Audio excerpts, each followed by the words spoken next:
செய்வினை வைத்தால் எப்படி கண்டுபிடிப்பது? உங்கள் வாழ்க்கையில் எல்லாம் சரியாக போய்கொண்டிருந்த போது திடீரென பிரச்சனைகள் ஆரம்பித்து விட்டதா? பண வரவு இல்லாமல் போய்விட்டதா?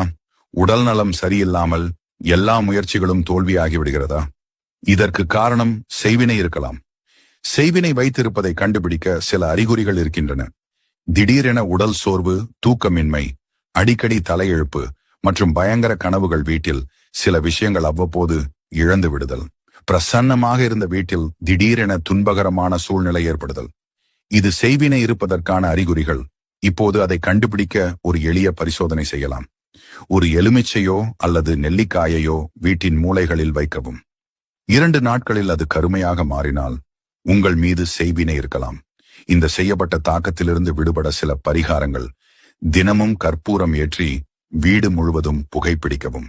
நல்ல எண்ணங்கள், பக்தி, நேர்மறை சக்திகள் இருந்தால் எந்த செய்வினையும் உங்கள் அருகில் வர